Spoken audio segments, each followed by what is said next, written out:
ನಮಸ್ಕಾರ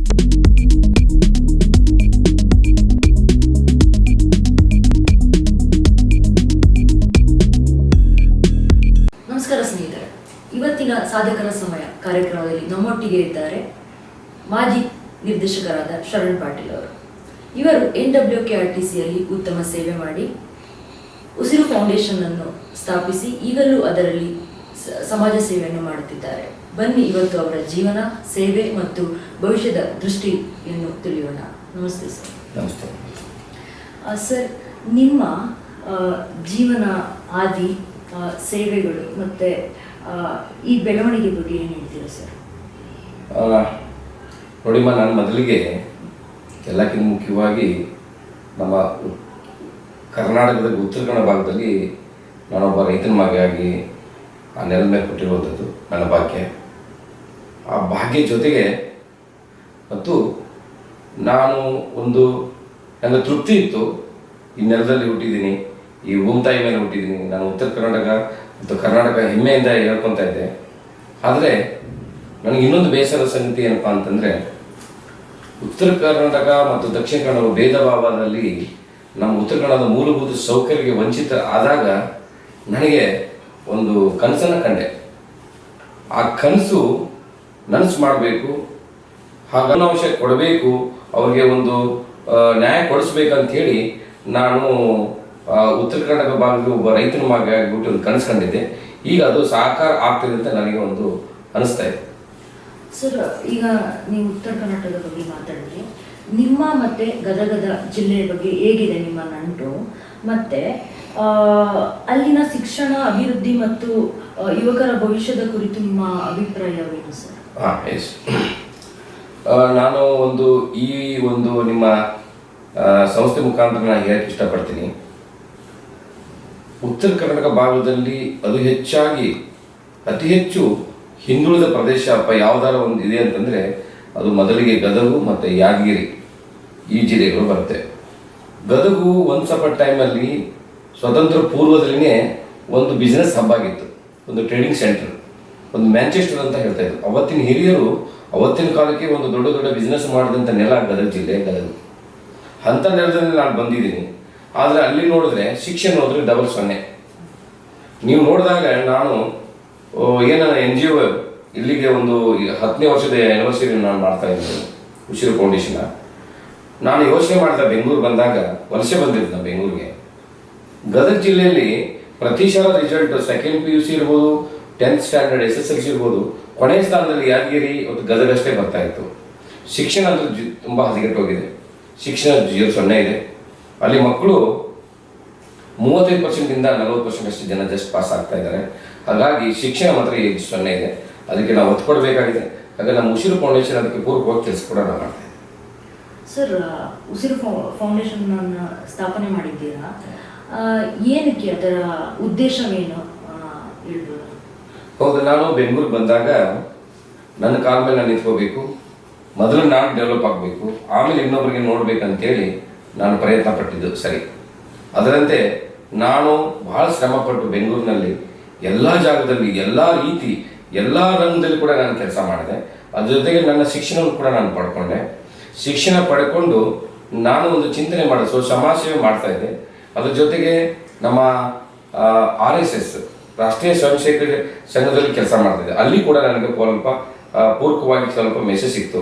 ನಾವು ಸ್ವಯಂ ಸೇವಕರಾಗಿ ಕೆಲಸ ಮಾಡಿ ರಾಷ್ಟ್ರಕ್ಕೋಸ್ಕರ, ನಮ್ಮ ನೆಲಗೋಸ್ಕರ ನಾವು ಕೆಲಸ ಮಾಡಬೇಕು, ಸ್ವಾರ್ಥವನ್ನು ಬಿಟ್ಟು ಸಮಾಜಕ್ಕೆ ದುಡಿಬೇಕು ಅಂಥೇಳಿ ಇಲ್ಲಿ ನನಗೆ ಸಂಘದಲ್ಲಿ ಕಲಿತೆ. ಅದ್ರ ಜೊತೆಗೆ ಬೆಂಗಳೂರಲ್ಲಿ ವಿಭಿನ್ನವಾದ ಜನ, ಬೇರೆ ಬೇರೆ ಭಾಷೆ ಜನ, ಅಷ್ಟೇ ಒಂದು ಹೃದಯವಂತರ ಜನ ಯಾರು ಇದ್ದಾರೆ ಬೆಂಗಳೂರಲ್ಲಿದ್ದಾರೆ.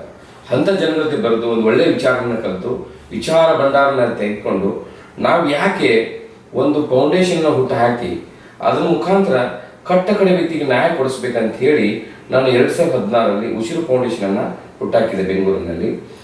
ತದನಂತರ ನಾನು ಬೆಂಗಳೂರಲ್ಲೇ ಬೇಕಾದ ಸ್ಲಮ್ಗಳಲ್ಲಿ ಕೆಲಸ ಮಾಡಿದ್ದೀನಿ. ಇಲ್ಲಿರುವಂಥ IT-BT ಇರುವಂಥ ಎಂಪ್ಲಾಯೀಸ್ನೆಲ್ಲ ಕರ್ಕೊಂಡು, ಇಲ್ಲಿರುವಂಥ ಸ್ಟೂಡೆಂಟ್ಸ್ನೆಲ್ಲ ಕರ್ಕೊಂಡು ನಾನು ಈ ಸ್ಲಮ್ಗಳಲ್ಲಿ ಹೋಗಿ ಅವ್ರ ಜೊತೆ ಕೆಲಸ ಮಾಡಿದೆ. ತದನಂತರ ಏನಾಯಿತು ಅಂದರೆ, ತುಂಬ ಪ್ರವಾಹಗಳಾಯಿತು ಉತ್ತರ ಕನ್ನಡ ಭಾಗದಲ್ಲಿ, ಅತಿವೃಷ್ಟಿ ಅನಾವೃಷ್ಟಿಗಳಾಯಿತು. ಆ ಸಂದರ್ಭದಲ್ಲಿ ಯಡಿಯೂರಪ್ಪಾಜಿ ಅವರು ಮುಖ್ಯಮಂತ್ರಿ ಆಗಿದ್ರು, ಬೇಕಾದಷ್ಟು ಓಡಾಡ್ತಾ ಇದ್ರು. ಆ ಸಂದರ್ಭದಲ್ಲಿ ನಾವು ಯಾಕೆ ಉಸಿರು ಫೌಂಡೇಶನ್ ಅನ್ನ ನಮ್ಮ ಉತ್ತರ ಕನ್ನಡ ಭಾಗದಲ್ಲಿ ತೆಗೆದುಕೊಂಡು ಕೆಲಸ ಮಾಡ್ಬೇಕಂತೇಳಿ ನಾನು ಉಸಿರು ಫೌಂಡೇಶನ್ ಮುಖಾಂತರ ನಾನು ಪ್ರತಿಯೊಂದು ಸಾಮಾಜಿಕ ಸೋಷಿಯಲ್ ಇಂಜಿನಿಯರಿಂಗ್, ಸಾಮಾಜಿಕವಾಗಿ, ಧಾರ್ಮಿಕವಾಗಿ, ಶಿಕ್ಷಣ ಒಂದು ಹಂತದಲ್ಲಿ ಇರ್ಬೋದು, ಹಾಗೂ ಬೇರೆ ಬೇರೆ ಸಂಪೂರ್ಣ ಏನು ಅರ್ಥಶಾಸ್ತ್ರದ ಬಗ್ಗೆ ಇರ್ಬೋದು, ಮತ್ತು ಪ್ರತಿಯೊಂದು ಸ್ಕೂಲ್ಗೆ ಹೋಗಿ ಏನೇನು ಕೆಲಸ ಮಾಡಬೇಕಂದ್ರೆ ಇಡೀ ಕುಟುಂಬನ ಸೇರಿ ನಾವು ಕೆಲಸವನ್ನ ಈ ಉಸಿರು ಫೌಂಡೇಶನ್ ಮುಖಾಂತರ ಗದಗ ಜಿಲ್ಲೆ ಮತ್ತು ಗದಗದಲ್ಲಿ ಮಾಡ್ತಾ ಇದ್ದೇವೆ. ಸರ್, ನಾವು ಇತ್ತೀಚೆಗೆ ಪಬ್ಲಿಕ್ ಟಿವಿಯಲ್ಲಿ ನಿಮ್ಮ ಒಂದು ಈ ಫೌಂಡೇಶನ್ ಮೂಲಕ, ಉಸಿರು ಫೌಂಡೇಶನ್ ಮೂಲಕ ಒಂದು ಕುಟುಂಬಕ್ಕೆ ಮನೆ ಮಾಡಿಕೊಟ್ಟಿದ್ದೀರಾ ಅನ್ನೋದು ನೋಡಿದೆ. ಸೊ ಅದ್ರ ಬಗ್ಗೆ ವಿವರಿಸ್ಬೋದು? ಹೌದು, ನಾನು ನಿಮ್ಗೆ ಗೊತ್ತಿರೋಂಗೆ ಪಬ್ಲಿಕ್ ಟಿವಿಯಲ್ಲಿ ಬೆಳಕು ಅನ್ನೋ ಕಾರ್ಯಕ್ರಮ ಬಹಳ ಪ್ರಸಿದ್ಧವಾಗಿದೆ. ಪ್ರಪಂಚದಲ್ಲಿ ಕೂಡ ರಂಗನಾಥ್ ಅವರು ನಡೆಸುವಂಥ ಕಾರ್ಯಕ್ರಮ ಬಹಳ ಒಂದು ತುಂಬ ದೊಡ್ಡ ಕೆಲಸ ಮಾಡ್ತಾ ಇದ್ದಾರೆ. ನನಗೂ ಕೂಡ ಅದ್ರ ಬಗ್ಗೆ ನಾನು ನೋಡಿದ್ದೆ, ತುಂಬ ಸಾರಿ ನೋಡಿದ್ದೆ. ಒಳ್ಳೆ ಕೆಲಸ ಮಾಡ್ತಾರೆ, ತುಂಬ ತೃಪ್ತಿ ಪಟ್ಟಿದೆ. ಕೊನೆಗೆ ಏನಾಯ್ತಂದ್ರೆ ನಾನು ಬೇಕಾದಷ್ಟು ಗದಗಿನಲ್ಲಿ ಈ ಥರ ಯಾರಿಗಾದ್ರೂ ಮಳೆ ಸೋರ್ತಾ ಇದ್ರೆ, ತುಂಬ ಮಳೆಗಳಾದಾಗ ಮನೆಗಳೆಲ್ಲ ಸೋರ್ತಾ ಇತ್ತು. ಆ ಸಂದರ್ಭದಲ್ಲಿ ನಮ್ಮ ಉಸಿರು ಫೌಂಡೇಶನ್ ಮುಖಾಂತರ ತುಂಬ ಜನಗಳಿಗೆ ತಾಡ್ಬಲ್ ಕೊಟ್ಟೆ. ನನ್ನದು ಮನೆ ಕೊಡಕ್ಕೆ ಆಗಿಲ್ಲ ಅಂದ್ರು ಕೈಲಾಸ ಸೇವೆ ಮಾಡ್ಬೇಕಂತ ಹಳ್ಳಿಗೆ ಹೋಗಿ ಯಾರ್ಯಾರು ಮನೆಗಳು ಸೋರ್ತಾ ಇದೆ ಅಲ್ಲಿರುವಂತ ನಮ್ಮ ಎಲ್ಲ ಕಾರ್ಯಕರ್ತರು ಕರ್ಕೊಂಡು, ಉಸಿರು ಫೌಂಡೇಶನ್ ಎಲ್ಲ ಕಾರ್ಯಕರ್ತರು ಕರ್ಕೊಂಡು ಹೋಗಿ ನಾವು ಆ ತಾಡ್ಬಲ್ ಕೊಟ್ಟು ಸೇವೆ ಮಾಡಿದ್ವಿ. ಅದರಂತೆ ಅಲ್ಲಿರುವಂತ ರಿಪೋರ್ಟ್ ಅವರು ಒಂದು ಗದಗಿನಲ್ಲಿ ಒಂದು ಕಂಪ್ಲೇಂಟ್ಸ್ ಬಂತು. ಸರ್, ಇಲ್ಲೊಂದು ಅನಾಥ ಎಂಬ ಒಂದು ಹೆಣ್ಮಗು ಇದೆ, ಗಂಡ ತೀರೋಗಿದ್ದಾನೆ, ಅನಾಥ ತರ ಇದ್ದಾರೆ, ಮನೆಯೆಲ್ಲ ಸೋರ್ತಿದೆ, ಅವ್ರ ಹತ್ರ ₹1 ಇಲ್ಲ. ಅಂಥದ್ರಲ್ಲಿ ಆ ಹೆಣ್ಮಗುಗೆ ಒಂದು ನ್ಯಾಯ ಕೊಡಿಸ್ಬೇಕು, ಆ ತಾಯಿಗೆ ಒಂದು ರೇಖಾ ಅನ್ನೋ ಅರಸಿದ್ದಿ ಅನ್ನೋರಿಗೆ ಒಂದು ನ್ಯಾಯ ಕೊಡಿಸ್ಬೇಕಂತ ಹೇಳಿದಾಗ ಕಟ್ಟೆ ಕಡೆ ಸಮಾಜದಲ್ಲಿ ಅಂಥವ್ರು ನ್ಯಾಯ ಸಿಗ್ಬೇಕಂದಾಗ ಅದು ಪಬ್ಲಿಕ್ ಟಿವಿಗೆ ಹೋದ್ರು. ಪಬ್ಲಿಕ್ ಟಿವಿ ಅವ್ರು ನನಗೆ ಫೋನ್ ಮಾಡಿದ್ರು, ನಿಮ್ಮ ಉಸಿರು ಫೌಂಡೇಶನ್ ಏನೋ ಸಹಾಯ ಮಾಡೋಕ್ಕಾಗತ್ತೆ ಅಂದಾಗ ನಾನು ಹೋಗಿ ರಂಗನಾಥ್ ಅವ್ರ ಹತ್ರ ಹೋಗಿ ಸ್ಟುಡಿಯೋದಲ್ಲಿ ಹೋಗಿ ಅವತ್ತು ಇಂಟ್ರ್ಯೂದಲ್ಲಿ ನಾನು ಅವ್ರ ಹತ್ರ ಕುತ್ಕೊಂಡು ಅವ್ರಿಗೆ ಪ್ರಾಮಿಸ್ ಮಾಡಿದ್ದೆ. ಅದರಂತೆ ನಾನು 3 ತಿಂಗಳಲ್ಲಿ ಸ್ವಲ್ಪ ಹೆಚ್ಚು ಕಡಿಮೆ ಬೇಗ ಮುಗಿಬೇಕಿತ್ತು. ಮಳೆಗಾಲ ಹೊತ್ತಿಗೆ ಅವ್ರಿಗೆ ಜಲ್ದಿ ಮನೆ ಮಾಡಿಕೊಡ್ಬೇಕಂತಿತ್ತು. ಅದೇ ರೀತಿ ಅವ್ರು ಏನು ಬೇಕು ಅವ್ರಿಗೆ ಅಚ್ಚುಕಟ್ಟಾಗಿ ಮನೆಯನ್ನ ರಿಪೇರಿ ಮಾಡಿ ಹ್ಯಾಂಡ್ ಓವರ್, ಗಣೇಶ ಹಬ್ಬದ ದಿವಸನ ನಾವು ಹ್ಯಾಂಡ್ ಓವರ್ ಮಾಡಿದ್ವಿ. ಅದು ಕೂಡ ಪಬ್ಲಿಷ್ ಆಗಿರುತ್ತೆ. ಸರ್, ಈಗ ಮುಂದಿನ ದಿನಗಳಲ್ಲಿ ಉಸಿರು ಫೌಂಡೇಶನ್ ಮೂಲಕ ಸಮಾಜಕ್ಕೆ ಏನ್ ನೀಡಬೇಕು ಅನ್ಕೊಂಡಿರೋ ಒಂದು ಹೊಸ ಯೋಜನೆ ಯಾವ್ದಾದ್ರು ಇದೆಯಾ? ನೋಡಿ, ನಾನು ಮೊದಲಿಗೆ ನಾವು ಭರತ ಖಂಡ ಮತ್ತು ಭರತ ವರ್ಷದಲ್ಲಿರುವಂಥವ್ರು.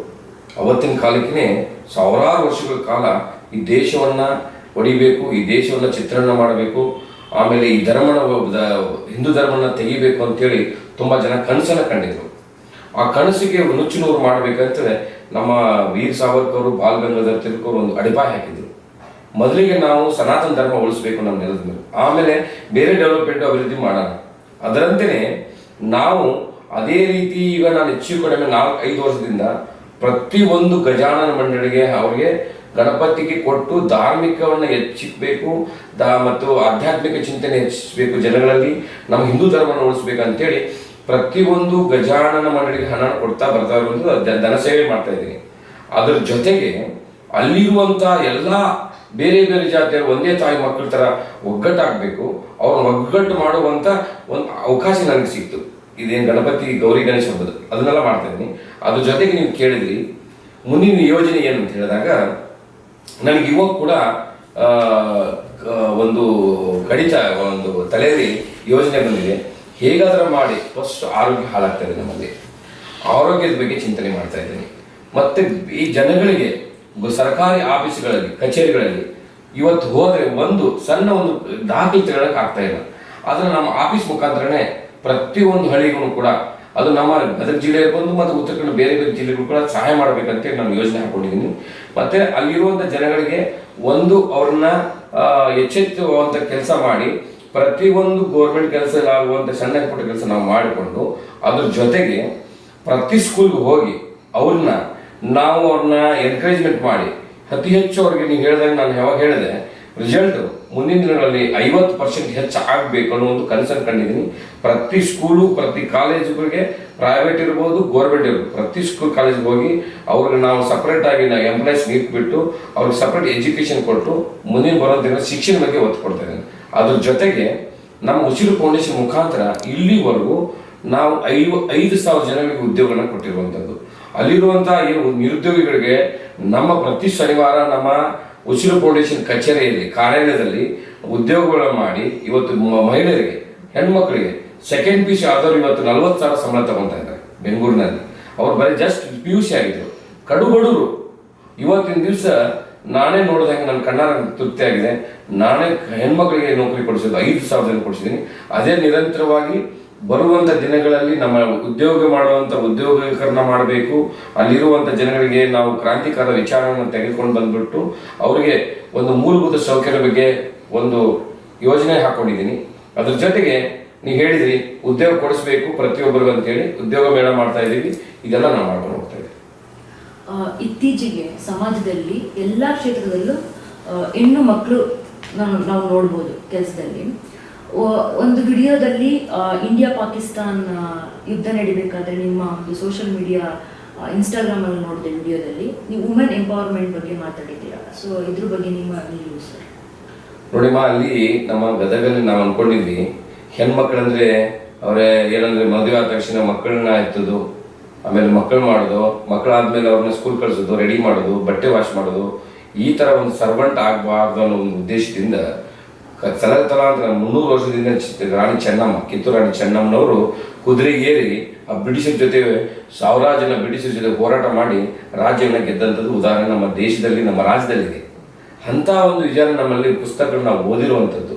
ಹಾಗಾಗಿ ಪ್ರತಿಯೊಂದು ಮನೆಗೂ ಒಂದು ಕಿತ್ತೂರು ರಾಣಿ ಚೆನ್ನಮ್ಮ ಆಗಬೇಕು, ಪ್ರತಿಯೊಂದು ಮನೆಗೂ ಒಂದು ಸರೋಜಿನಿ ನಾಯ್ಡು ಬರಬೇಕು, ಪ್ರತಿಯೊಂದು ಮನೆಗೂ ಒಂದು ಮಹಿಳೆ ರಾಷ್ಟ್ರಪತಿ, ಇವತ್ತು ನಮ್ಮ ದೇಶದ ರಾಷ್ಟ್ರಪತಿ ಮಹಿಳೆ, ಆ ರೀತಿ ಒಂದು ಕನಸನ್ನ ಕಾಣಬೇಕು ಮಹಿಳೆಯರು ಮುಂದೆ. ನನಗೆ ಕೂಡ ನನ್ನ ಹೆಣ್ಮಗಳು ಕೂಡ ನನ್ನ ಮಗಳಿರೋದ್ರಿಂದ ಆ ಥರ ಒಂದು ಕನಸನ್ನ ಕಂಡಿರುವಂಥದ್ದು. ಹಾಗಾಗಿ ಮಹಿಳೆಯರು ಕೂಡ ಶಿಕ್ಷಣ, ಪರಿಪೂರ್ಣ ಶಿಕ್ಷಣ ಪಡಬೇಕು, ಅವರು ಉದ್ಯೋಗ ಮಾಡಬೇಕು. ಹಾಗಾಗಿ ನಾವು ಮುಂದಿನ ದಿನಗಳಲ್ಲಿ ಮಹಿಳೆಯರ ಬಗ್ಗೆ, ಶಿಕ್ಷಣದ ಬಗ್ಗೆ ಇರ್ಬೋದು, ಸ್ಕಿಲ್ ಡೆವಲಪ್ಮೆಂಟ್ ಇರ್ಬೋದು, ಡಿಜಿಟಲ್ ಬಗ್ಗೆ ಇರ್ಬೋದು, ಎಲ್ಲ ನಮ್ಮ ನರೇಂದ್ರ ಮೋದಿ ಮಾಡಿರುವಂಥ ಯೋಜನೆ ಬಗ್ಗೆ ಅವ್ರನ್ನ ಅರಿವನ್ನು ಮೂಡಿಸಿ ಅವ್ರನ್ನ ಮತ್ತೆ ಒಂದು ಪ್ಲಾಟ್ಫಾರ್ಮ್ ತಂದು ಅವ್ರಿಗೊಂದು ಶಕ್ತಿ ನೀಡುವಂಥ ಕೆಲಸ ನಾವು ಮಾಡಬೇಕಾಗಿದೆ. ಅದ್ರ ಜೊತೆಗೆ ನಮ್ಮ ಗದಗಿನಲ್ಲಿ ಅವ್ರಿಗೊಂದು ಗಾರ್ಮೆಂಟ್ಸ್ ಅಂತ ಬೇರೆ ಬೇರೆ ಕಾರ್ಖಾನೆಗಳನ್ನು ತಂದು ಅವ್ರಿಗೆ ಶಕ್ತಿ ಇರುವಂಥ ಕೈಗಳಿಗೆ, ಹೆಣ್ಮಕ್ಳಿಗೆ, ಮಹಿಳೆಗೆ ಒಂದು ಶಕ್ತಿ ಅವ್ರಿಗೆ ದುಡಿಯುವಂಥ ಕೆಲಸ ನಾವು ಮಾಡ್ಕೊಡ್ಬೇಕಾಗಿದೆ. ಆ ಒಂದು ಯೋಜನೆ ಇಟ್ಕೊಂಡಿದ್ದೀವಿ. NWKRTC ನಿರ್ದೇಶಕರಾಗಿ ಕೆಲಸ ಮಾಡಿದ್ದೀರದು. ನಿರ್ದೇಶಕರಾಗಿದ್ದಾಗ ನಿಮ್ಮ ಸೇವೆಗಳೇನು ಮತ್ತೆ ಬೆಳವಣಿಗೆಗೆ ಯಾವ ಕ್ರಮಗಳನ್ನ ತಗೊಂಡಿದ್ದೀರಿ? ಹೌದಮ್ಮ, ನಾನು ಆ್ಯಕ್ಚುಲಿ ಹೇಳ್ಬೇಕಂತಂದ್ರೆ NWKSRTC ಇದು ನನ್ನೊಂದು ಆ್ಯಕ್ಚುಲಿ ಅದೃಷ್ಟ ಅಂತ ಹೇಳ್ಬೋದು. ಅದಕ್ಕೆ ಅಂದರೆ ನಾನೊಬ್ಬ BJP ಕಾರ್ಯಕರ್ತ ಕೆಲಸ ಮಾಡ್ತಾ ಇದ್ದೆ ರಾಜಕೀಯವಾಗಿ. ಅಂಥದ್ರಲ್ಲಿ ನನ್ನ ಬಗ್ಗೆ ಗುರುತಿಸಿಕೊಂಡು ಸರ್ಕಾರದಲ್ಲಿ ಮತ್ತು BJP ಪಕ್ಷದವರು ಇರ್ಬೋದು ಮತ್ತು ಯಡಿಯೂರಪ್ಪಜಿಯವರು ನಾನು ಗುರುತಿಸಿ ನನಗೆ NWKSRTC ಡೈರೆಕ್ಟರ್ ಮಾಡಿದ್ರು. ಡೈರೆಕ್ಟರ್ ಅಂದರೆ ಬರೀ ಏನು ಮೀಟಿಂಗ್ ಮಾಡೋದು, ಸೈನ್ ಮಾಡೋದು ಆಗಬಾರ್ದು. ಇದಕ್ಕೇನೋ ಒಂದು ಈ ಡೈರೆಕ್ಟರ್ಶಿಪ್ಪನ್ನು ಹೇಗೆ ನಾವು ಅದಕ್ಕೆ ಒಂದು ಡೈರೆಕ್ಟರ್ಶಿಪ್ ವ್ಯಾಲ್ಯೂ ಏನಂತ ಅದರ ಮೌಲ್ಯ ಬಗ್ಗೆ ತಿಳ್ಕೊಬೇಕು ಅಂತಂದಾಗ ನಾನು ಡೈರೆಕ್ಟರ್ ಆದಾಗ ಪ್ರತಿಯೊಂದು ಬೋರ್ಡ್ ಮೀಟಿಂಗ್ನಲ್ಲಿ ಕೂಡ ನಾನು ಒಂದು ವಿಚಾರ, ನನ್ನ ಕ್ರಾಂತಿವಾದ ಧ್ವನಿಯನ್ನು ಎತ್ತಾ ಇದ್ದೆ. ಅದೇ ರೀತಿ ಎಲ್ಲೆಲ್ಲಿ ಬಸ್ಗಳು ಹೋಗಿಲ್ಲ ಉತ್ತರ ಕನ್ನಡ ಭಾಗದಲ್ಲಿ, ನನ್ನ ಜಾಗದಲ್ಲಿ ಇರುವಂಥ, ನನ್ನ ವ್ಯಾಪ್ತಿಯಲ್ಲಿ ಬರುವಂಥವ್ರಿಗೆ ಎಲ್ಲೆಲ್ಲಿ ಬಸ್ಗಳು 1947ರಿಂದ ಇಲ್ಲಿವರೆಗೂ ಕೂಡ ಬಸ್ ಎಲ್ಲ ಒಂದು ನೋಡಿದಾಗ 2-3 ಜಾಗದಲ್ಲಿ ಬಹಳ ಬೇಜಾರದ ಸಂಗತಿ ಅಂತಂದ್ರೆ ನಾವು ಇಷ್ಟೆಲ್ಲ ಇದೆ ನಮ್ಮ ದೇಶದಲ್ಲಿ ಇರುವಂಥ, ಇಷ್ಟು ಮುಂದೆ ಹೋದಂಥ ದೇಶ ಆಧುನಿಕೀಕರಣ ಬಂದಾಗ ಇನ್ನೂ ಕೂಡ ಎಷ್ಟೊಂದು ಹಳ್ಳಿಗಳಿಗೆ ಬಸ್ಸೇ ಹೋಗ್ತಾ ಇಲ್ಲ, ಎಷ್ಟು ಕರೆಂಟ್ ಇಲ್ಲ, ವಿದ್ಯುತ್ ಶಕ್ತಿ ಇಲ್ಲ, ಅಲ್ಲಿ ಕುಡಿಯೋಕೆ ನೀರು, ಅಂಥ ವಿಚಾರಗಳು ನಮ್ಮ ಉತ್ತರ ಕನ್ನಡ ಭಾಗದಲ್ಲಿ ತಾವು ಕಣ್ಮುಂದೆ ನೋಡ್ಬೋದು. ಅಂಥದ್ರಲ್ಲಿ ನಾನು 3-4 ಕಡೆ ಎಲ್ಲೆಲ್ಲಿ ಅಧಿಕಾರಿ ಹೇಳಿ ಎಲ್ಲೆಲ್ಲಿ ಜಾಗ ಇಲ್ಲ, ನನಗೂ ಕೂಡ ಪತ್ರಗಳು ಬಂದಿತ್ತು. ಎಷ್ಟೋ 20 ವರ್ಷದಿಂದ ಪತ್ರಗಳು ಬಂದು ಕೂಡ ಬಸ್ಸನ್ನು ಬಿಟ್ಟಿರಲಿಲ್ಲ. ನಾನು ಅಂಥ ಜಾಗದಲ್ಲಿ ಎಲ್ಲೆಲ್ಲಿ ಬಸ್ಗಳು ಹೋಗಿಲ್ಲ ಅಂಥ ಜಾಗದಲ್ಲಿ ಬಸ್ಗಳನ್ನು ಬಿಟ್ಟು ಅಲ್ಲಿ ಸರ್ಕಾರಿ ಬಸ್ ಹೋಗೋ ಥರ ಮಾಡಿದ್ದೀನಿ.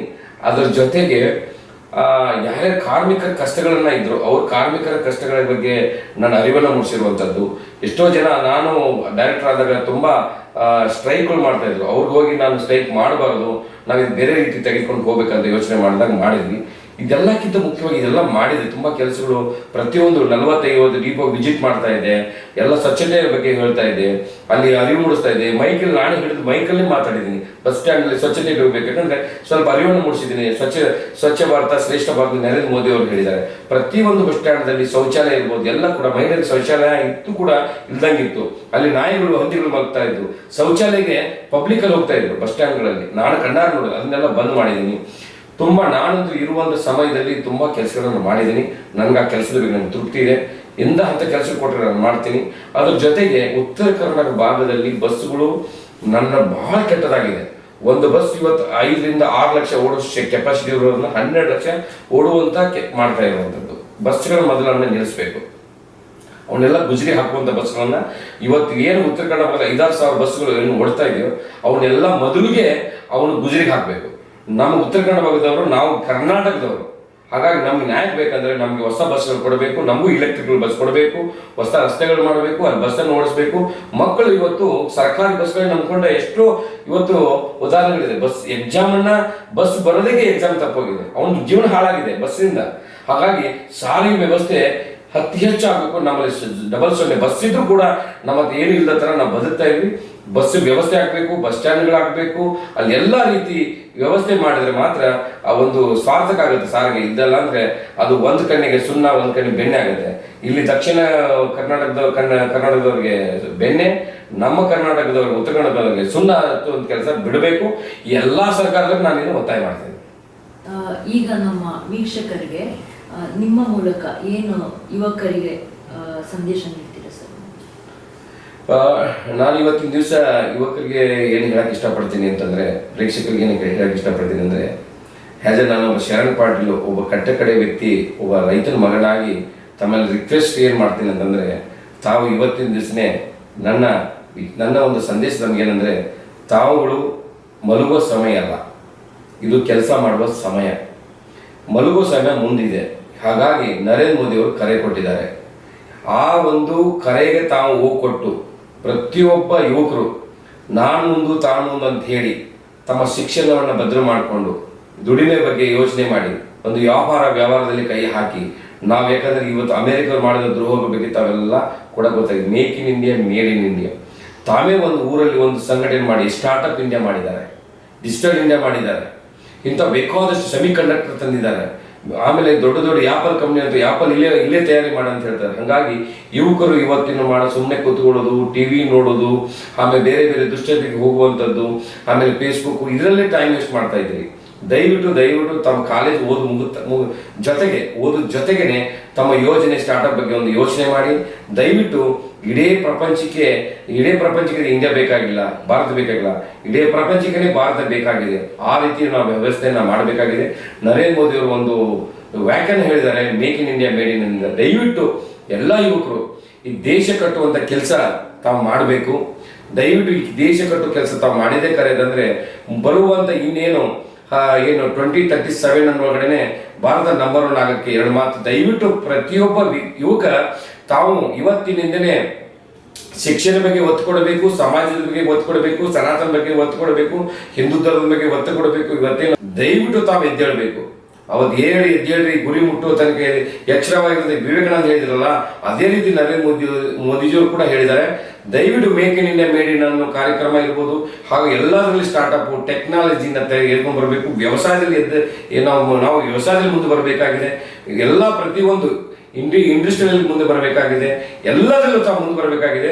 ಯುವಕರು ಇವತ್ತಿನಿಂದ ಎದ್ದು ನಿಂತು ಈ ದೇಶ ಕಟ್ಟುವಂತ ಕೆಲಸ ತಾವು ಮಾಡಿದೆ ಕರೆ ಅಂತಂದ್ರೆ ದೇಶ ಮುಂದೆ ಬರುವಂತ ಏನು ನರೇಂದ್ರ ಮೋದಿ 47ನೇ ಇಸ್ವಿ ಹೇಳಿದ್ದಾರೆ, 2047 ಅಂತ ಹೇಳಿದ್ರೆ 2037ಗೆ ನಾವು ನಂಬರ್ 1 ದೇಶ ಮಾಡ್ಬೇಕಂದ್ರೆ ಯುವಕರು ಇವತ್ತಿನಿಂದನೇ ತಾವು ಎದ್ದೇಳ್ಬೇಕಂತೇಳಿ ಈ ಮೂಲಕ ನಾನು ಹೇಳಕ್ ಇಷ್ಟಪಡ್ತೀನಿ.